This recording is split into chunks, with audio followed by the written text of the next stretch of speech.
Assalamualaikum warahmatullahi wabarakatuh. Waalaikumsalam warahmatullahi wabarakatuh. Pak Ustaz, saya mau nanya masalah malaikat dan jin yang alamnya sama-sama di alam gaib.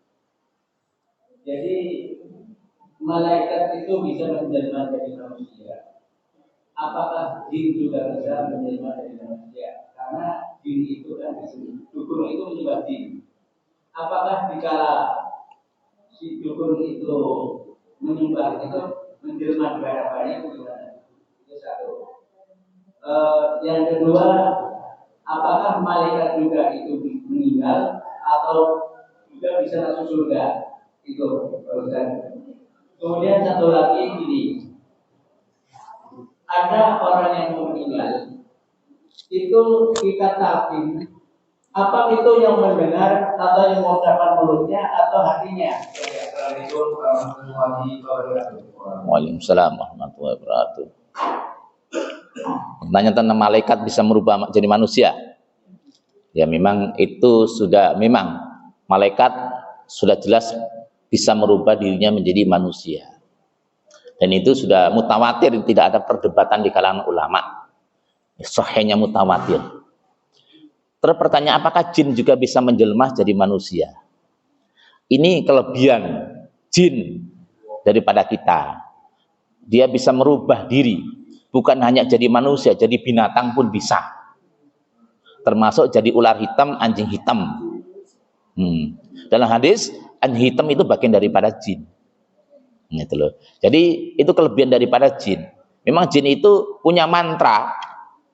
Itu yang akan dengan dibacakan itu Allah memberikan kekuasaan, dia itu bisa merubah dirinya. Mohon maaf, saya ini pernah punya jamaah yang hampir tiap hari berhubungan badan dengan suaminya. Tapi kata suaminya, boro-boro 2 tahun kagak pernah dipegang juga nggak mau. Ini asli, Pak.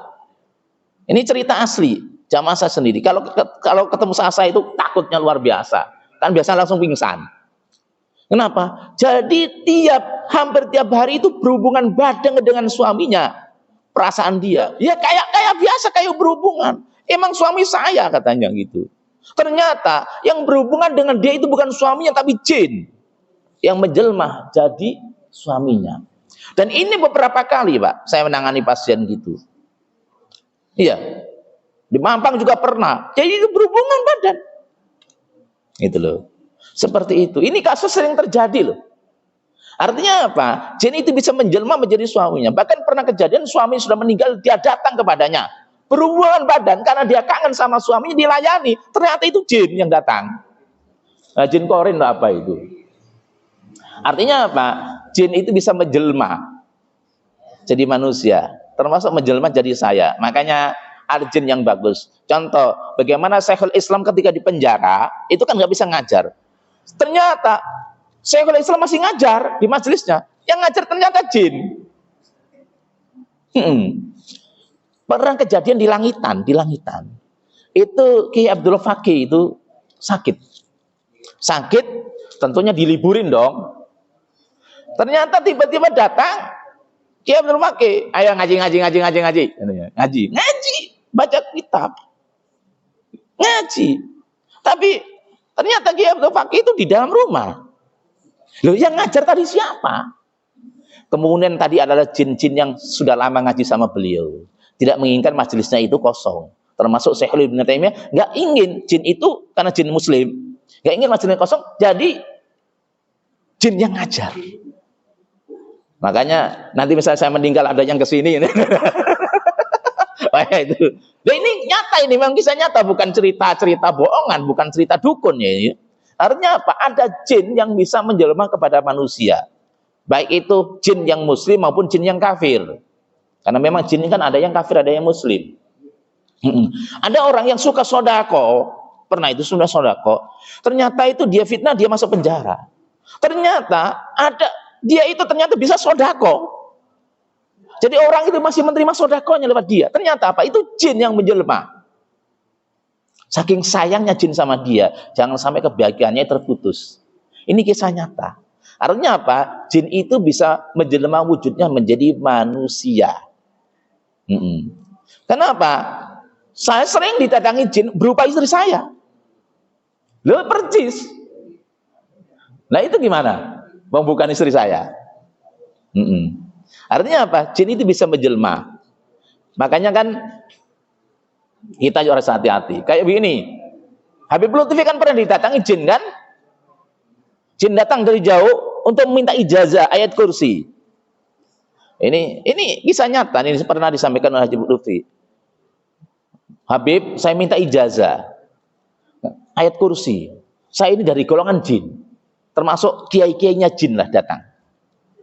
Apa yang terjadi? Loh, kenapa kok minta ijazah ayat kursi? Kan sudah hafal. Habis gimana ya? Di kalangan kami banyak jin yang kesurupan manusia. Ini mungkin sindiran, kata jin, masuk gua melulu disalahin, setelah ada orang kesurupan katanya saya melulu gitu mungkin. Dan Habib Lutfi melihat kakinya memang beda kakinya. Memang Pak, saya pernah diperlihatkan itu tangannya itu memang bukan kayak tangan kita gitu. Mau alam benar atau tidak memang begitu, kadang jin itu begitu. Jadi jin itu kayak kita ngaji, ini bisa ngaji loh. Ngaji, dengerin ngaji, pengajian tidak menutup kemungkinan ada jamaah saya dari kalangan jin. Iya, ngaji kayak begini. Kalau memang tempat ini adalah tempat kebaikan, tempat orang ahlus sunnah, maka jinnya juga ahlus sunnah. Iya. Kalau ini musola sekuler, ya jinnya sekuler itu kan. Lah iya memang begitu. Bermajlis biasa. Itu loh. Nah gitu. Tapi kayaknya jin sini ahlus sunnah semuanya. Nah iya, emang gimana lingkungannya? Karena jin juga yang begadun juga nggak akan mau berguru sama saya misalnya gitu. Seperti itu. Jadi memang gitu kan, maaf ini sering kejadian. Bahkan saya sendiri pernah ketemu langsung orang yang sudah meninggal ketemu sama saya. Iya percis Pak. Ternyata sudah meninggal dia. Saya lihat langsung ketemu di hadapan saya. Dan kadang-kadang banyak kiai, mohon maaf, ini terima kejadian di mana itu di Pandeglang. Itu bapaknya teman saya seorang kiai. Ini sudah meninggal dunia. Hobinya tadinya ngaji di Abu Yadimiyati. Nah, beliau mau meninggal. Nah, ada tukang ojek yang diikuti sama dia setelah meninggal itu. Dia itu dari mana, Abah? Ngaji katanya. Tapi tolong nanti turunkan di sini aja, jangan sampai ke rumah. Tolong turunkan di depan kantor polisi aja. Padahal dia nggak tahu tukang ojek kalau beliau sudah meninggal. Ternyata mendengar sudah beberapa bulan yang lalu meninggal dunia. Nah itu kayak begitu. Jadi ada jin yang bisa menjelma. Itu. Memang itu kejadian sudah masyhur, mutawatir, dan saya pernah melihat langsung ya. Orang yang sudah meninggal tapi hidup lagi. Bukan itu jin. Seperti itu. Terus apa sampai mana tadi pertanyaannya? Talqin. Ada sebuah hadis Rasulullah SAW pertama, lakinu mautakum bila ilaha illallah. Talqinlah orang yang meninggal itu dengan la ilaha illallah. Jangan lebih, jangan kurang.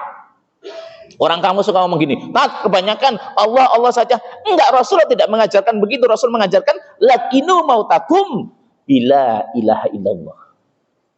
Ini. Jangan lebih dari itu. Tabaitat Muhammad Rasulullah. Jangan. Kasihan mayatnya, capek.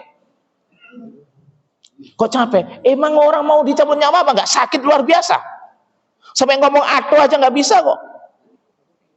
Nah, terus ada hadis lagi, man kana akhiru kalamihi la ilaha illallah dakhalal jannah. Barang siapa yang akhir ucapannya itu adalah la ilaha illallah, berarti dia ahli surga. Ucapan dia. Nah, cuma memang ketika kita nalkin mayit,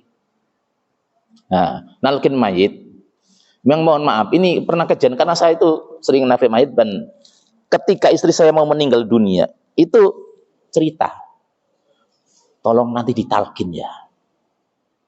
Otak saya sudah nggak begitu berfungsi, kecerdasan saya sudah nggak berfungsi. Makanya kenapa Rasulullah menyuruh kita untuk mentalkin, karena mayit itu pengaruh, kecerdasannya sudah nggak berfungsi. Yang ada kecerdasan hati, kecerdasan otaknya, EQ-nya itu nggak berfungsi. Ini cerita istri saya sendiri ketika mau meninggal dunia.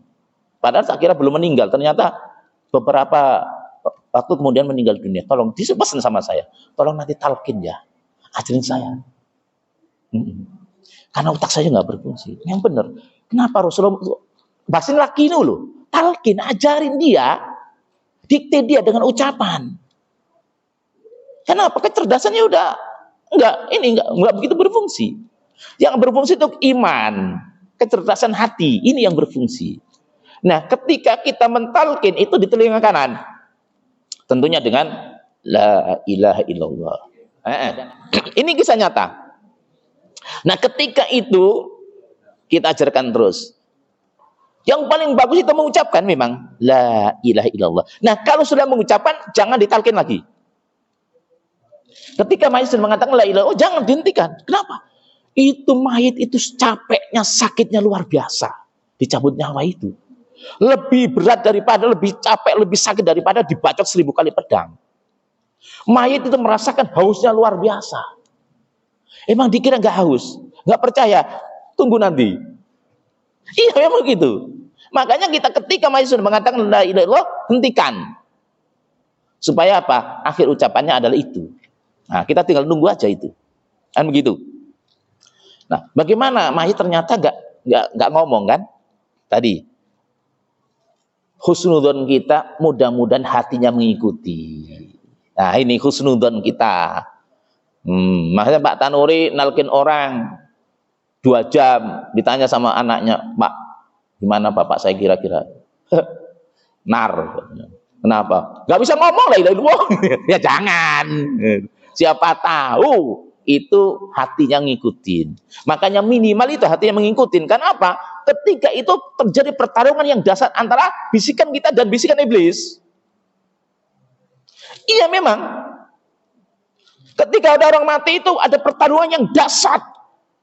Ketika kita mengucapkan la ilaha illallah, iblis itu udahlah, kalau pengen sembuh murtad aja begitu. Dan berupa anak istrinya, orang-orang yang dicintai.